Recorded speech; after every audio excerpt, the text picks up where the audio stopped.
Thank you to my friend Senator Cantwell for convening today's executive session. 4 years ago, a bipartisan group of members of this committee formed a working group to discuss the continued need for a strong uniform data privacy law in the United States to give Americans more control over their data, to protect their personal information from misuse and abuse. Since then, I've introduced my own legislation. The committee has held hearings on comprehensive data privacy as well as children's data privacy, and we've worked with our House colleagues to draft a bipartisan bill. I regret this committee's lack of progress on this very important issue. I am, however, pleased to see the House Energy and Commerce Committee continue to move forward on bipartisan privacy legislation that would enhance data protections for all Americans, children, teens, and adults.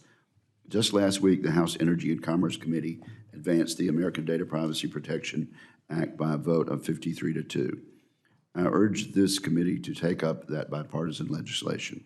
Included in the American Data Privacy Protection Act, ADPPA, are several provisions from the Children and Teens Online Privacy Protection Act, a measure we will consider today.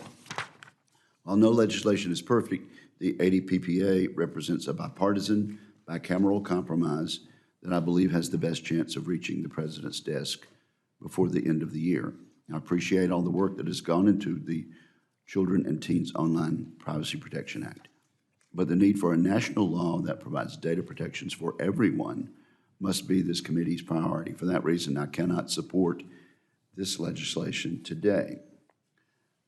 I applaud Senators Blumenthal and Blackburn for their bipartisan efforts on an important series of subcommittee hearings to address children's safety, as well as the well-being on social media platforms.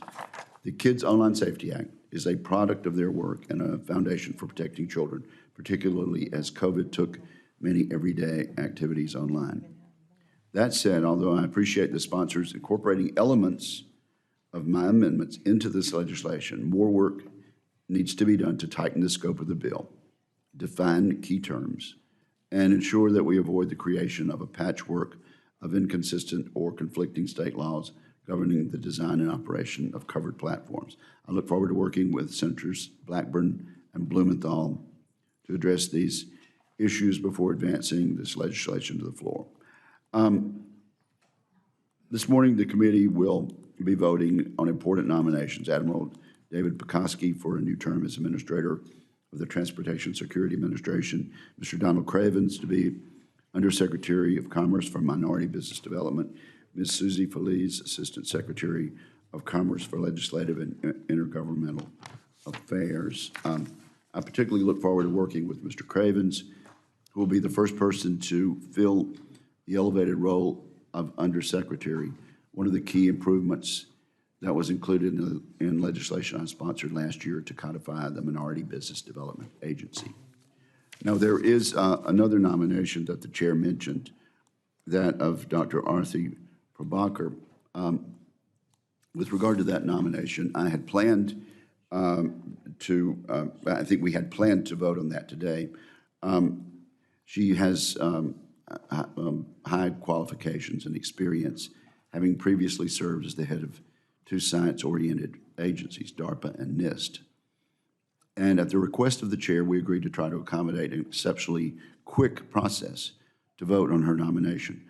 However, concerns arose late yesterday regarding Dr. Prabhakar's responses to questions for the record involving right-to-life issues about which I'm very much concerned. This is a helpful reminder of why the process of properly vetting nominees takes time and should not be rushed.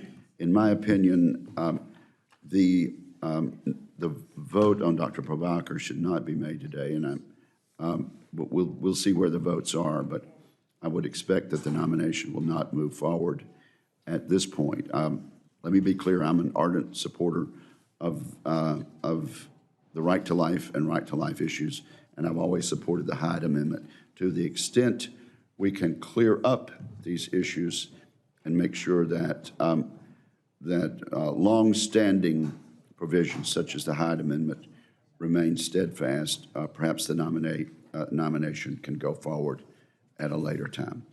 Thank you very much, Madam Chairman.